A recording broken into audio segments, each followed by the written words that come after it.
Manikang ito ngayon ang katawan ni Pedro. Ano man ang gawin ko dito, mangyayari ito sa kanya. Hindi mo rin alam kung paano ka nakalabas? Na yung naglabas sa akin sa Dalakit, alam na alam kung paano pumasok at lumipas doon. Konsehalino Gonzales, counselor ng San Gabriel. Ang alam mo, Pedro? Turo niyo na daw sa akin ang daan papunta sa mga dalakit. Nakita ko ang kumagat sa kanya. Parang tuta, pero mukhang kambing. Kung sa tao, may aswang, manananggal, sa hayop naman may sigbin. Humahalong sila sa hangin, naghahanap ng mabibiktim ng bata, tapos bumabalik sa tapayan. Doon sila tinatago ng amo nila. Ang ginagawa mo rito?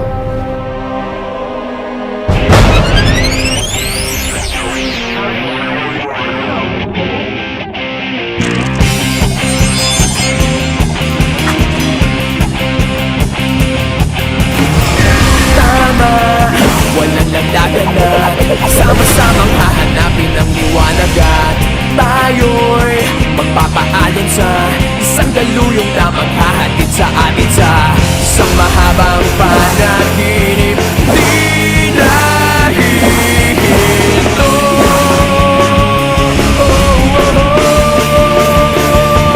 Huwag kang bibitiw bigla, huwag kang bibitiw bigla. Higpitan lang ang iyong kapit, maglalayag patungong langit.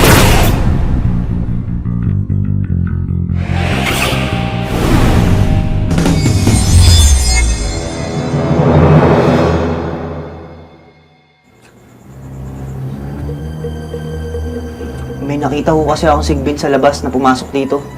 Kaya ako dito sinundan. Nakikita mo na yung mga sigbin? Paminsan-minsan na. Dito ko kasi pumasok eh. Kaya sinundan ko dito. Tsaka nung pagdating ko dito, bigla ako naglaho eh. Sa banga ka naghahanap?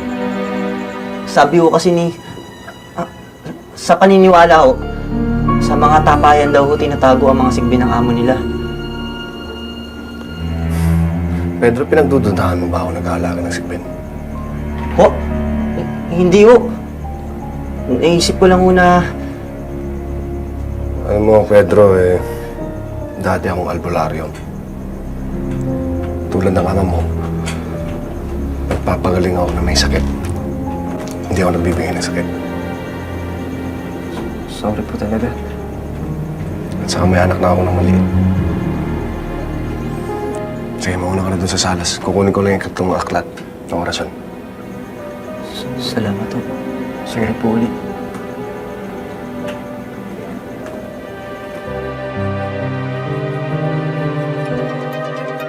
Kitang-kita ko iyas nang pumasok ang mga sigbin sa isang kwapang maraming tapayan. Tapos bigla silang nawala. Malakas ang kutob ko. Si Konsehalino ang nag-aalaga ng mga sigbin. Ah! Oh my gosh! As in gosh talaga! What shall we do, Your Royal Highness? Royal Highness? Sinong Royal Highness? Ikaw! Di ba para ka namang reyna kung okay ako? Tama na kaya asaran nyo. Ano bang dapat kong gawin? Tumawag tayo ng pulis para maimbestigan si Konsehalino. Paano ang pangatlong orasyon? Nasa kanya pa yung baka hindi niya ibigay sa atin. Kinakailangan mo matutunan ng mami ang gabi. Bukas na ang huling kabilugan ng buwan at palugit sa atin mga dalakit nun. Exit na tayo! Pedro, alam ko na kung bakit dito pumasok ng sigbin. Gusto nila biktimin ng anak ko. Buti nila wala dito si Junjun. Siguro nga ako. Pagpasensyahan nyo na ako kanina. Wala yun. Ito nga pala. Memoryahin mo lang yung madasal dito. Magsimula ka ng hating gabi, tapos hanggang bago sumikat ang araw. Huwag mong buksan to hanggat hindi ka magsisimula. Maraming salamat ako, Konsehal. Tutuloy na ako. Sige.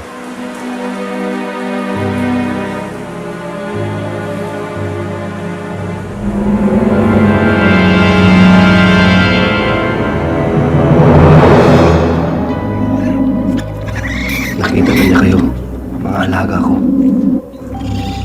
May suspecha na siya na ako nag-aalaga sa inyo. May nakaalam na ng sikreto ko. Pero huwag kayo mag-alala. Hindi ako papayag na lalay ka sa akin. Ako ang pinili niyo. At mapalad ako na akong pinili niyo. Usap-usapan ang pagkakaligtas mo sa anak ng Mr. Nieva, parang Lino. Siguradong lalong dadami pa magpapagamot sa inyan, pare ko. Totoo bang 100,000 ang binigay siya ni Ambit Nieva? Malaki, pero hindi naman ganun kalaki, mga pare. Pero binigyan ni Mr. Nieva si parang Lino ng kotse. Big time ka na, pre. Kotse na yan. Ayan, pare. Cheers, pare. Yes, pare.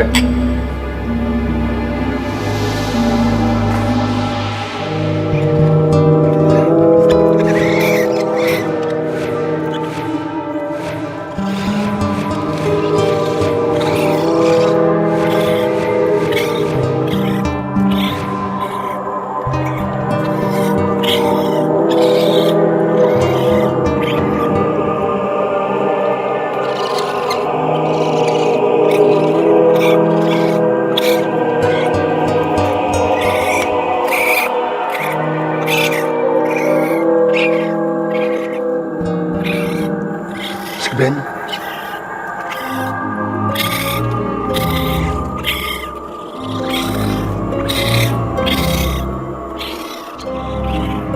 Kayo ang dala ng swerte sa akin. Iniahon niyo ako sa kahirapan. Hindi ako papayag na malayo kayo sa akin. Huwag kayo matakot, mga alaga ko si Ben.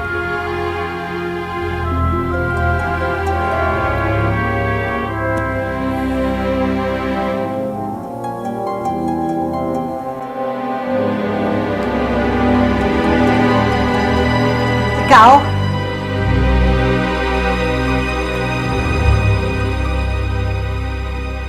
Ikaw nag-aalagang mga sigbin? Clara, baka may makarinig sa'yo. Ikaw nag-aalagang mga halimaw? Clara, magpapaliwanag ako. Anong paliwanag? Mga alaga mo ang pumapatay ng mga bata. Bata, Lino, bata! Bata ang pinapatay ng mga alaga mo. Bata rin ang rason kung bakit ginagawa ko to.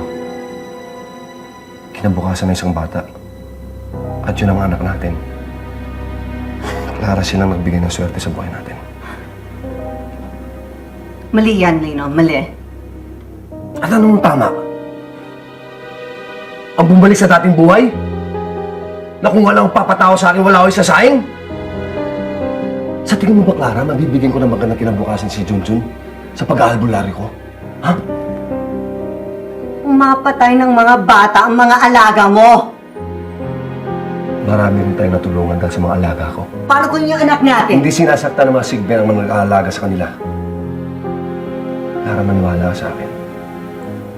Kailangan natin sila. Mali pa rin, Lino.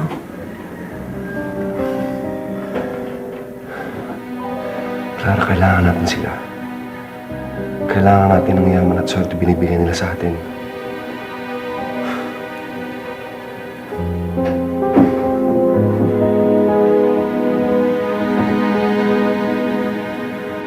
What's bothering you pa, lovey dude? Ba't kanina ka pa hindi mapakali? Kinakailangan ko kasing matukoy ang tapayan na pinagtataguan ng mga sigbin. Ang orasyon ang isipin mo. Pero kinakailangan kong balikan ng tapayan sa bahay ni Konsehal. Mag-aalas 12 na, Pedro. Kailangan ko itong mawasak para hindi mabuhay yung mga halimaw na yun. Pedro, Hindi naman ako magtatagal eh. Babalik ako kagad para basahin yung huling orasyon. Pedro!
kaya? Pabalikan mo na.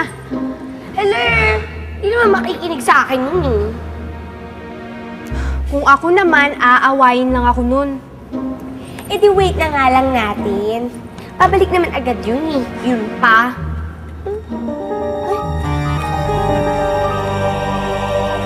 Oh my gosh! Your Highness! Look!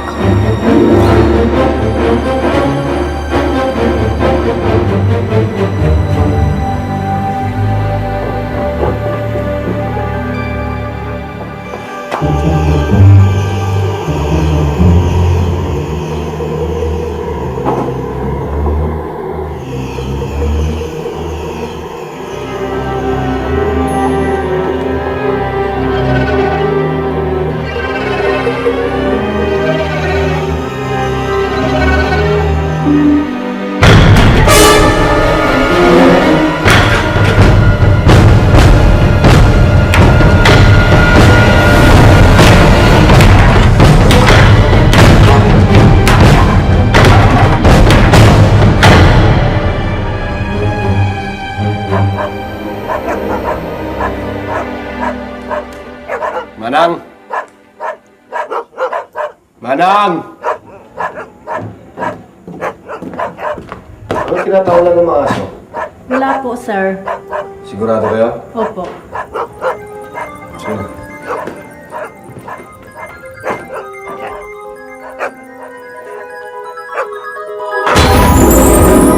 How dare you!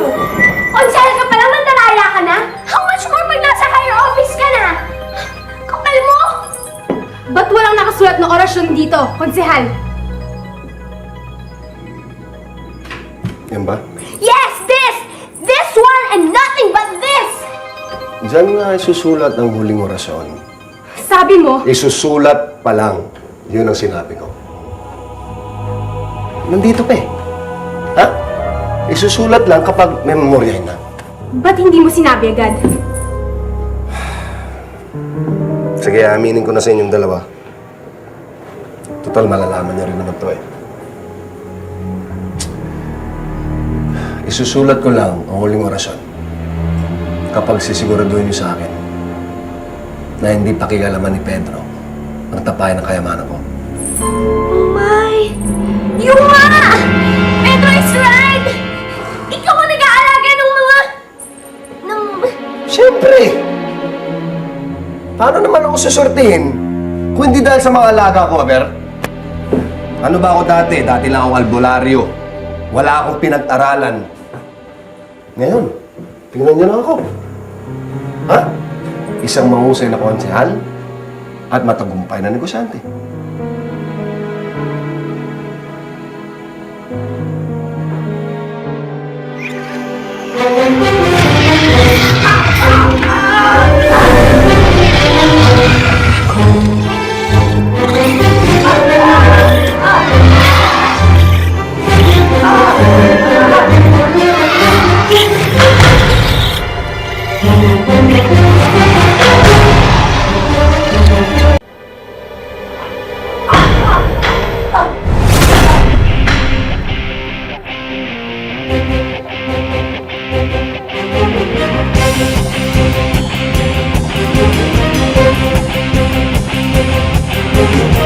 At ang indigo naman ang magbibigay sa'yo ng walang kapantay na talas ng pakiramdam. Pag ginamit mo to, kahit hindi mo makita, matutukoy mo ang kaaway mo.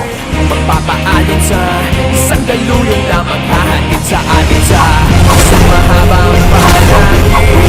Di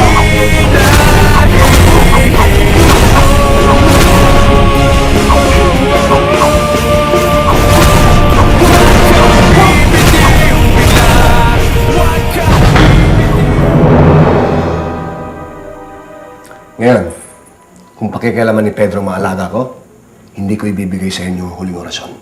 Orasyong ako lang nakakalam. Nasaan si Pedro? I think, minamassacre niya na yung mga jars mo eh. Kailangan natin siyang pigilan. Talaga? Dahil kung hindi kayo makapasok sa dalangit.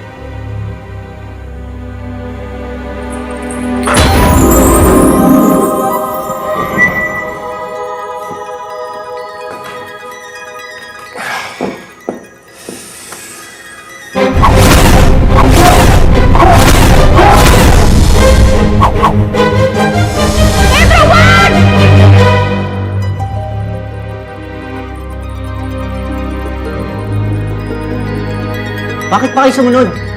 Hayaan niyo na akong tapusin ang pagkakalat ng lagim ng mga halimaw na to. Pag ginawa mo yan, hindi natin makukuha ang huling orasyon. Ha? Anong hindi? Nasa atin na yun ah. Walang nakasulat sa aklat. Isusulat niya pa lang ito. Hindi niya gagawin pag sinira mo ang tapayan. Tama ang sinasabi ni Iyas, Pedro. Napakasama mo. Konsehal ka pa naman ng bayan mo. Minamahal at nire-respeto ng mga tao. Dating albularyo. Tapos ikukumpara mo pa yung sarili mo sa tatay ko. Mahiya ka naman! Bakit nasaan ang tatay mo ngayon? Ha? Anong napala niya sa pagiging magaling na albularyo? Marahil nagkaroon siya ng pagkakataon para yumaman noon. Bumuti ang pamilya niyo. Kami mga totoong albularyo. Lapitin kami sa swerte. Pero karamihan sa amin ay tanga! Inuuna pa ang pagkabayani kaysa sa sariling pamilya nila. Iba ako. Iba ako dumiskarte. At hindi na ako babalik sa dati kong buhay. Hindi na ako babalik sa kahit isang tukang albularyo!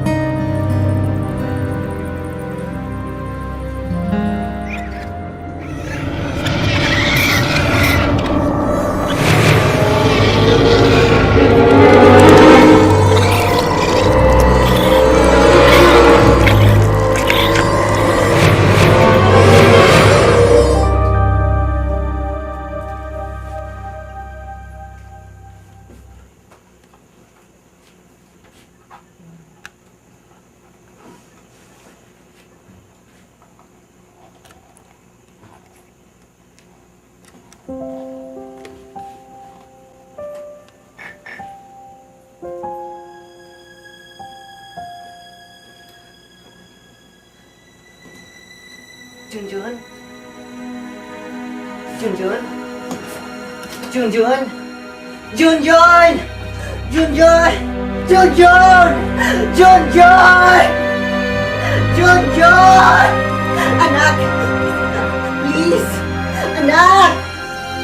Junjun!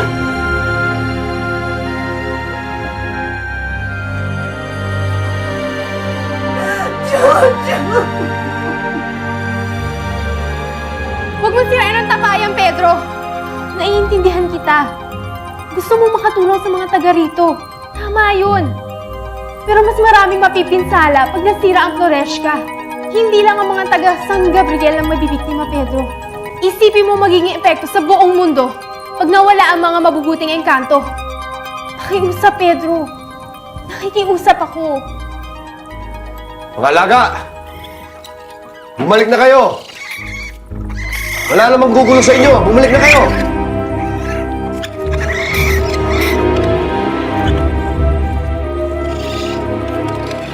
Sinabi ko sa akin, kaya mo kontrolin ang mga timono dyan! Pinatay nila yung anak ko! Gusto mo ng kayamanan? Wala ka ng kayamanan! Ito yung totoong kayamanan natin! Isang bagay! Isang bagay na! Hindi!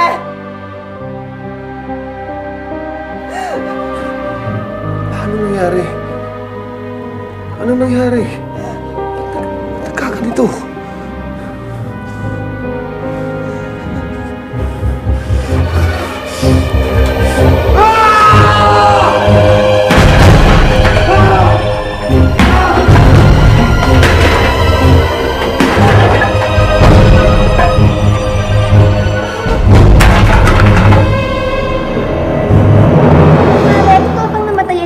Konsehalino?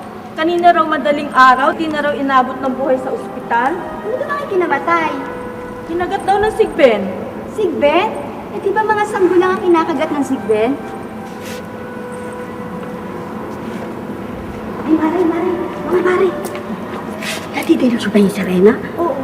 Naku, nasusunog yung malaking grocery ni Konsehalino. Ano? Oo. Napakamalas naman ni Konsehalino. Namatayan na ng anak, sunugan pa. Mukhang natapos na swerte niya, nagsisimula na kamalasan. Sana hindi mangyari sa atin. Ipanalangin natin.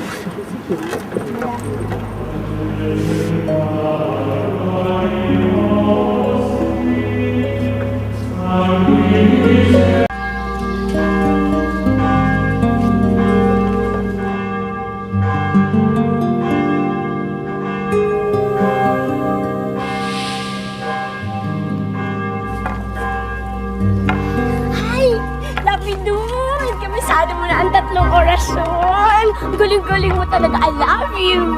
Uy, Latin yun ha. Ang galing-galing mo. Therefore, capable ka ng makitang entrance ang dalakit. Ano yun, Pedro? Wala. Asos! Eh, kanina ka pa nga dyan. Face to the right, face to the left. Wala daw. Iniisip ko kasi kung paano makakausap ang lola ko. Baka hindi na ako makalabas ang boy. Pedro, huwag kang ganyan. Isipin mo magtatagumpay ka. Alam namin magtatagumpay ka. Tama. Pero kailangan ko talaga siya makausap.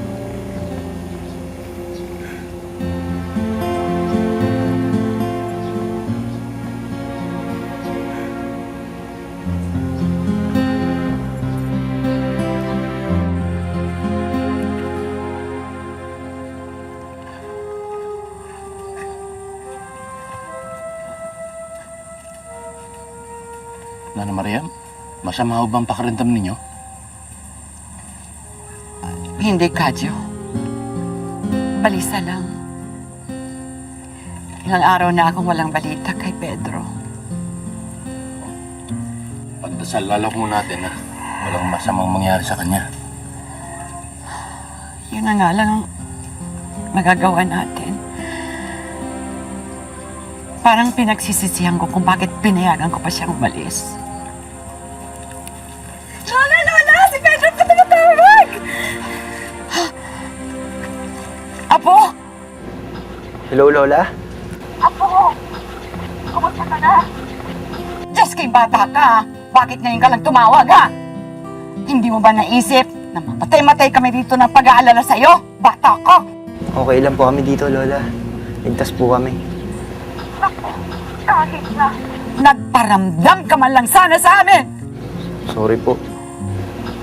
Ano, Apo? Kumusta ka na? Ano nangyayari sa'yo dyan, ha? Malapit na po ako magtagumpay sa misyon ko. Maya-maya lang po, papasukin ko na yung dalakit para iligtas si tatay. Lola? Lola, nandiyan ka pa ba? Lola? Oo, Apo. Nandito pa ako. Mag-iingat ka, ha? Huwag ka magdadalawang isip na umatras.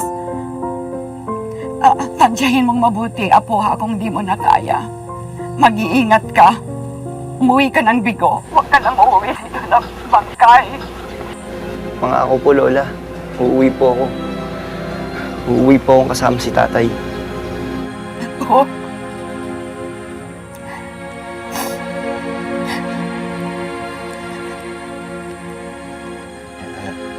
Hello? Lola? Tsukadyo mo to. Tsaka, Jo, kayo na humbahala sa lola ko. Makakaasa ka. Kung sakali hong hindi na ako makabalik, kayo na humbahala sa lola ko. Pedro, tayo na. Sandali lang. O sige, okay lang. Marami naman akong load eh. Sige lang. Sige, tsaka, Jo. Pedro? Best friend, salamat ah. Mag-iingat kayo dyan. Sige, babay na.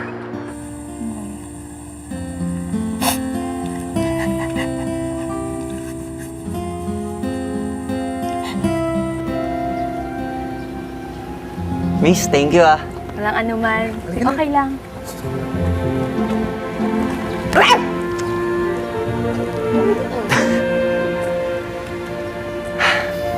Tara na. Tara.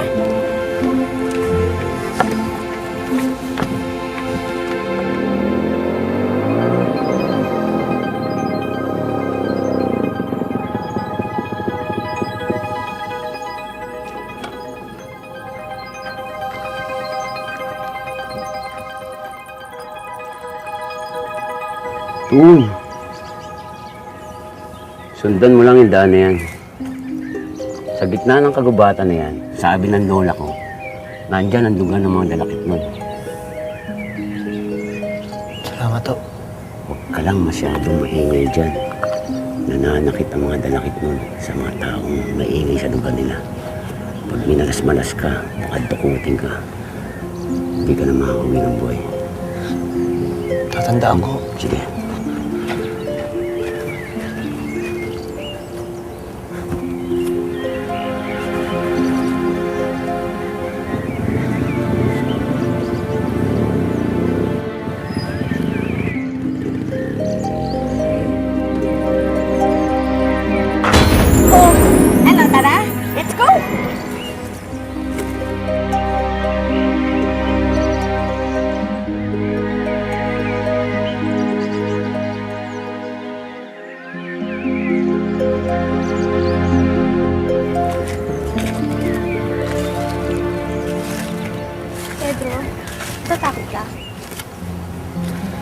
medyo kinakabahan. Ngayon ka pa ba kakabahan? Madami ka ng pinagdaanan. Madami ng kampo ng kadiliman. Ano talo mo? Natalo ko sila dahil dito. Dahil sa kapangyarihan binigay ng mga talulot nito. At ngayon, naubos ko na sila. Maliban na sa dalaw na talulot na natitira. Honey Pie, you can't blame us, you know. Kasi, minarningan ka na namin tungkol sa paggamit mo ng powers at sa pagtitipid mo niyan before, di ba? Hindi natin masisisi si Pedro Maalindog. Siya kas kabutihan niya naman ginamit ang... Hello? Am I dreaming? Or just imagining? Eh, di ba? Ikaw naman ang #1 kumukontra sa paggamit ni Pedro ng powers niya. Hello? Ang memory card, puno na. Paki-upgrade. Maalindog. Tama rin naman si Maalindog, Yas. Pero hindi ko pinagsisisihan na nagamit ko mga yun bago tayo makarating dito. Alam ko, at sinabi mo rin, na ginamit ko yun para sa ikabubuti ng maraming tao. At dahil doon, inaamin ko, hinahanga mo ako. Ooh! Pinahanga lang ba? I doubt it! Ito ang tatandaan mo. Kahit wala ng kapangyarihan ng mga talulo, habang nasa iyong mutya, walang dalakit no na makakagalaw ni makakalapit sa iyo. Yan ang kapangyarihan ng mutya. Tatandaan ko. Tayo na.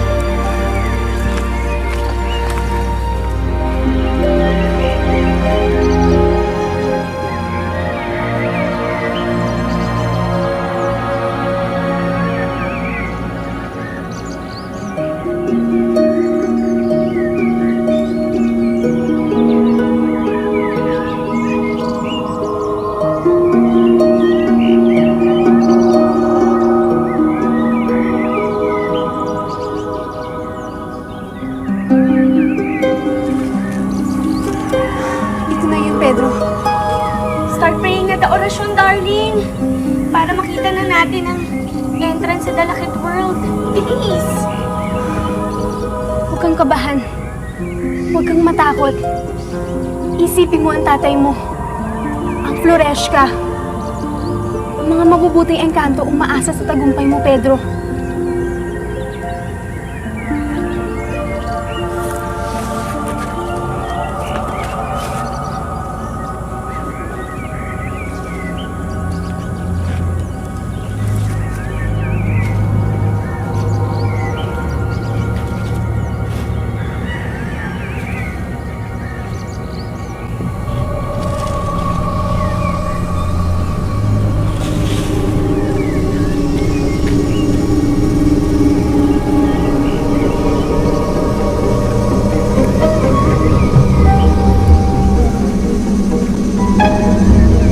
Pater Noster, Iesin Caelis, Sanctificitur Nomen Tuum, Adveniat Regnum Tuum, Fiat Voluntas Tua Sicut, in cielo et in terra, panem nostrum quotidianum, the nobis hodie, et dimite nobis de vita nostra, sicut et nos dimitimus debitoribus nostris, et nenus inducas sed libera nos a mano. Amen.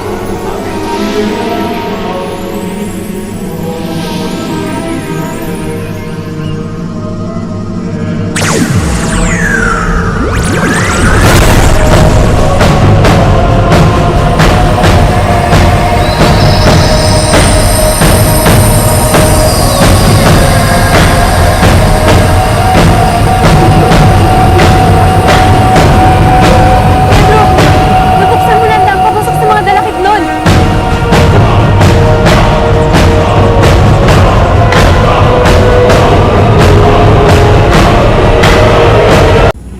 Diyos ko, kayo na pong bahala sa amin.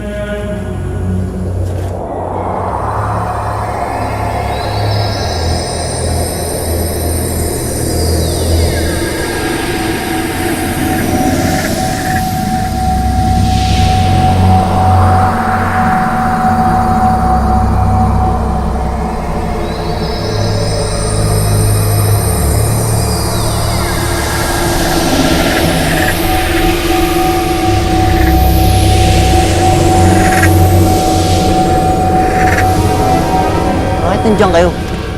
Tara na.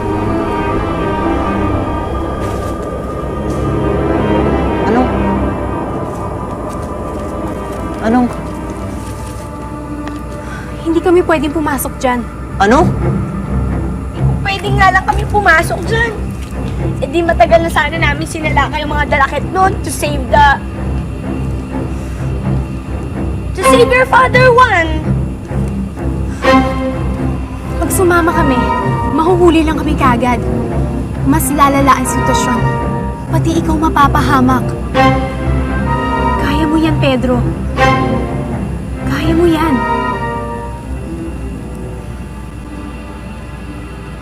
Pagkapasok mo sa loob, hanapin mo ang Villa Dolores. Yun ang villa ni Casimiro, ang pinakapinuno ng mga dalakit nun. Doon din nakakulong ang ama mo.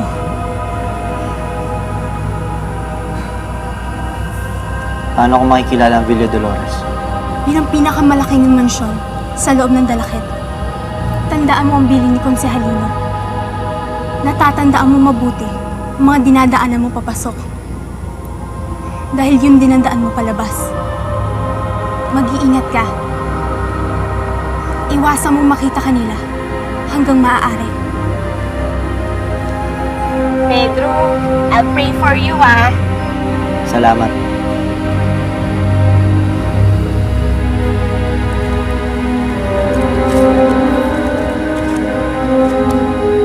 Bakit nangyayari ito, Kadyo? Ginawa ko naman ang lahat para maging normal ang buhay ng apo ko. Lahat ng pagpoprotekta ay ginawa ko sa kanya. Kasi hodang magmukha akong timang sa pagkastrikto sa kanya. Pero wala rin. Kapalaran din pala magdadala sa apo ko. Sa pakikipagsapalaran niyang ito ngayon. Hindi ba dapat matuwa kayo dahil umalis man si Pedro, yun ay para iligtas si paring Juan na matagal na nating akalang patay. Oo nga ho, Lola. Isipin na lang natin, iniligtas ni Pedro si Mang Juan. Dapat nga proud pa tayo, di ba, Lola? Ang kinatatakot ko sa pakikisalamuha ni Pedro sa mga engkanto na yan. Pag nalaman niya ang tungkol sa totoong pagkatao niya. Totoong pagkatao na. Bakit ho, Lola? Ano pong totoong pagkatao ni Pedro?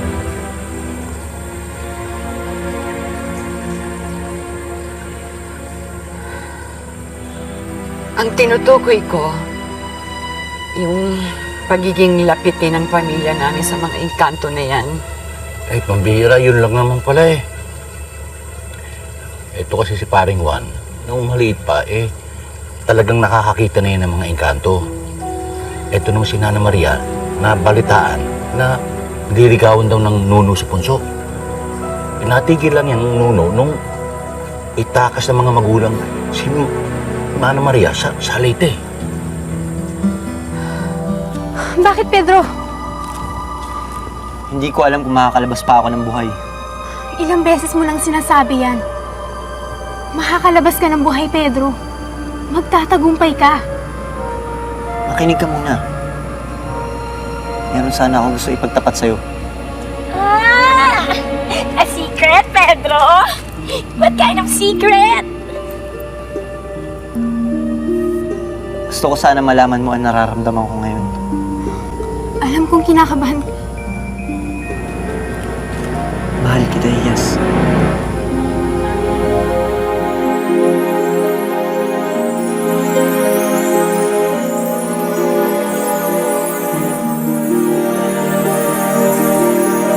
Iyas, bago ako tumuloy sa loob ng dalakit, pwede bang... Bakit pa? para inspirasyon? Hindi ba sapat na inspirasyon na may ligtas mo ang tatay mo? Para alam ko, sa paglabas ko, may naghihintay pa rin sa akin.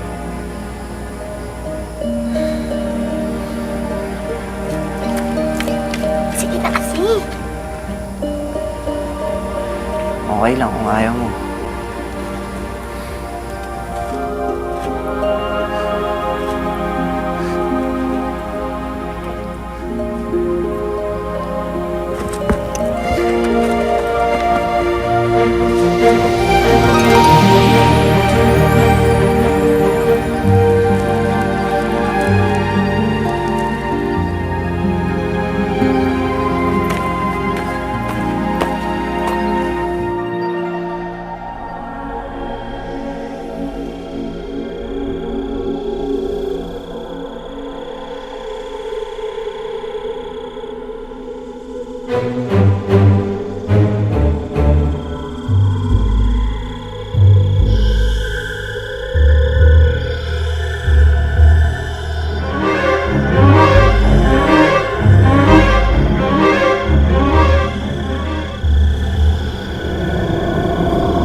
Ito na yata yung tinutukoy ni Iyas.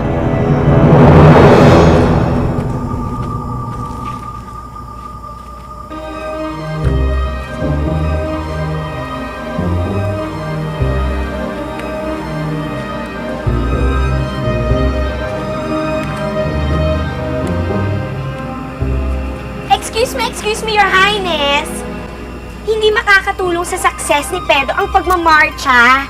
FYI lang ha. Baka lalo pang makasama kung bigla ka na ng pulikatin dyan. Natatakot ako maalindog. Don't tell me. Nawawalan ka na rin ng tiwala.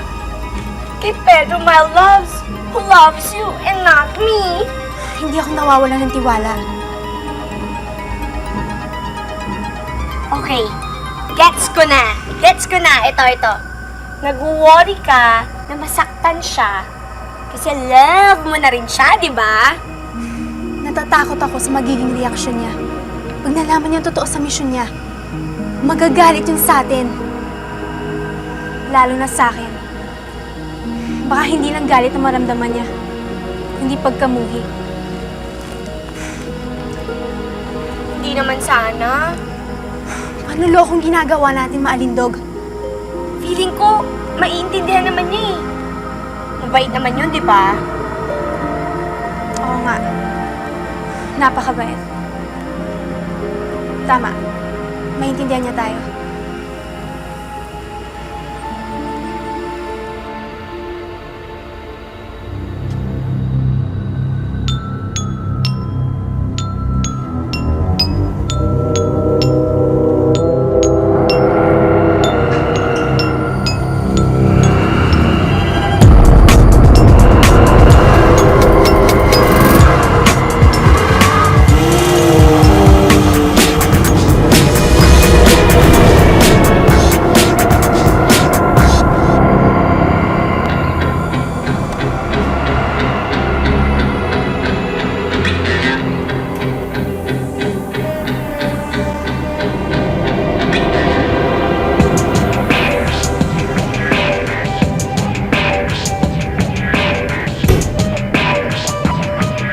Estranghero! Wala akong naalala na inimbita ka dito.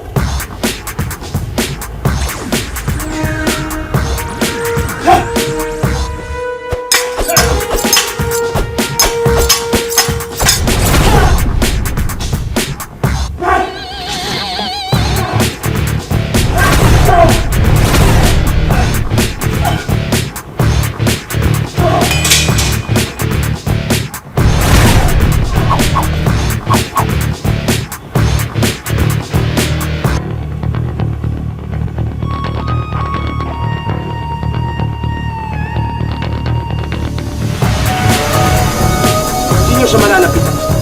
Agawin niyo muna mutya niya. tapos kunin niyo siya. Bilis!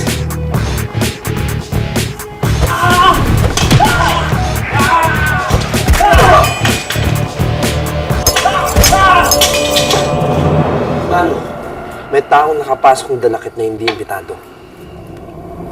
Tao? Hindi engkanto? Mano, tao siya, sigurado ko.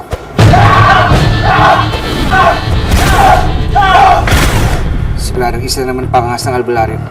Ang ginawa mo? May mutya siya, kaya hindi ko siya natalo. Siguradong siya ang pakay ng pangahas.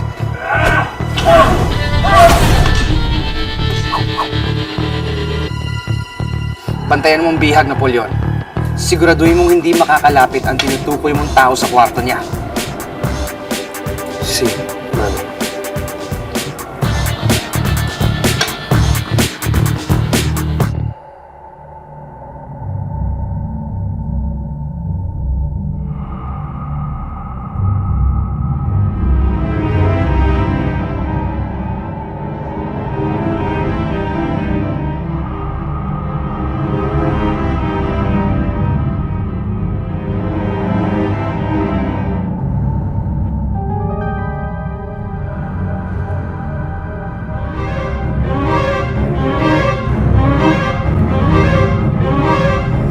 Ano kaya nangyayari sa loob?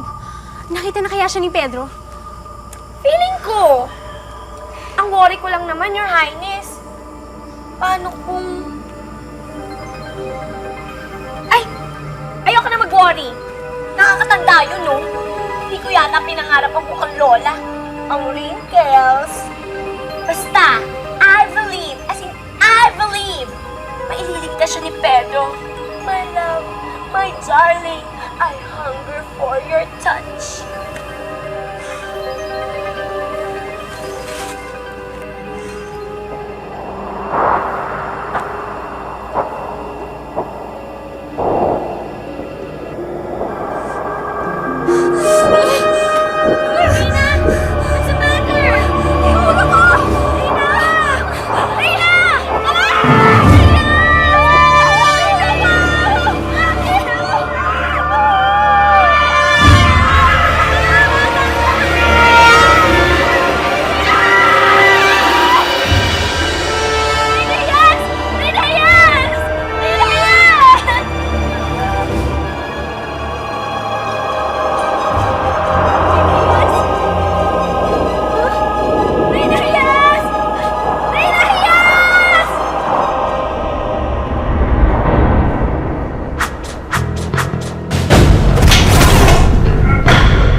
Nakakaloka yung headache mo na yun, ha?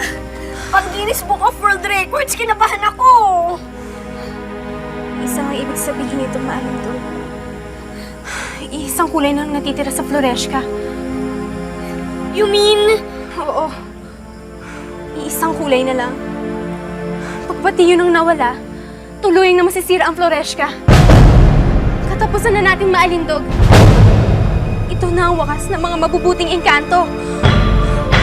Kaya kinakailangan na siya maligtas si Pedro sa larong madaling panahon.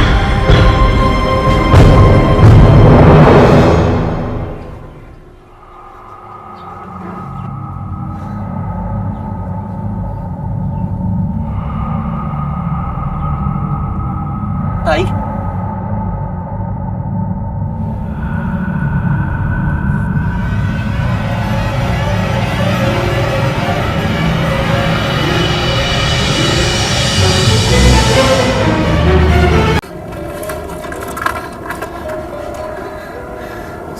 Sino kayo?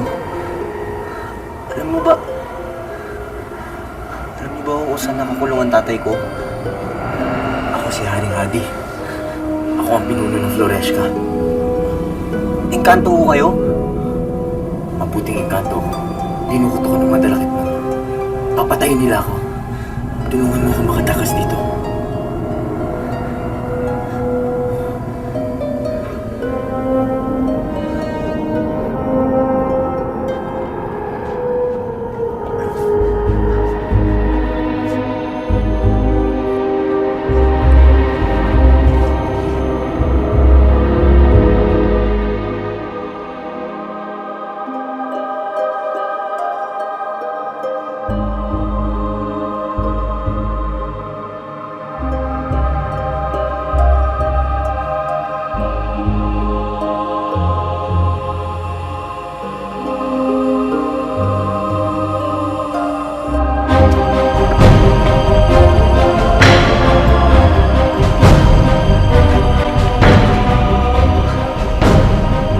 Bakit ho ba kayo ng ina? Ano bang ginawa sa inyo ng mga dalakit nun? Sadyang nangihina kami. Pag nasa loob ng dalakit. Oo nga pala. Yun nga pala yung sinabi sa akin ni Iyas. Si Iyas? Kilala mo si Iyas? Nasaan ka na?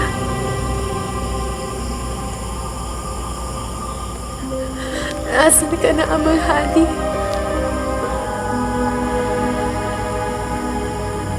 Huwag kang bibitaw. Huwag kang mawawala ng pag-asa.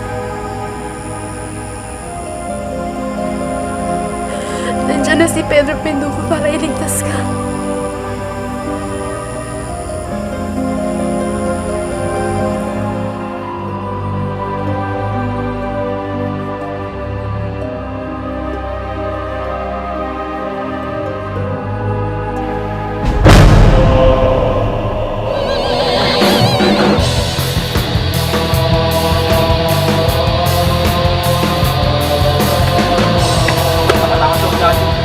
Hindi maaaring mangyari yun. Nangihina si Hadi. At dito lang ang mga yun. Tara doon!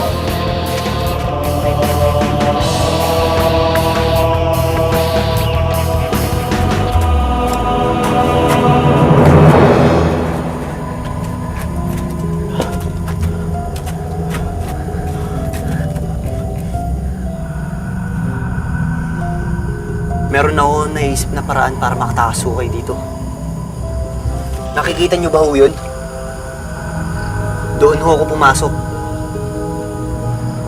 Pagkarating niyo doon, mag-iiba ang inyong kapaligiran. Kung ganon, tayo na.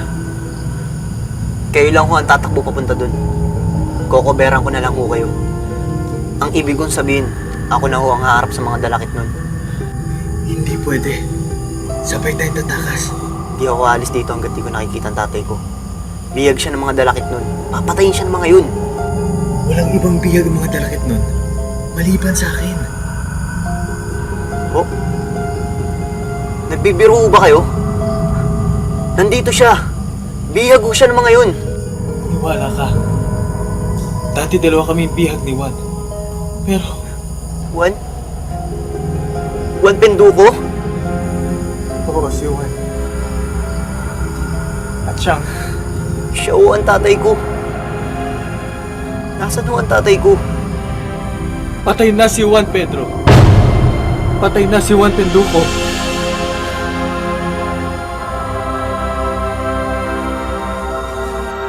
Invisible raw ang mga sigbin. Kaya siguro iba-iba ang sinasabing tsura nito. Mukha raw mga aso na may hawig sa pusa na parang kambing. Maliliit ang mga ito at matalikod kung lumakad. Kinakagat nito ang sakong ng mga sanggol o maliliit na bata. Pag nakagat ang sanggol ng sigbin, iyak na kamatay ang kahahantungan nito.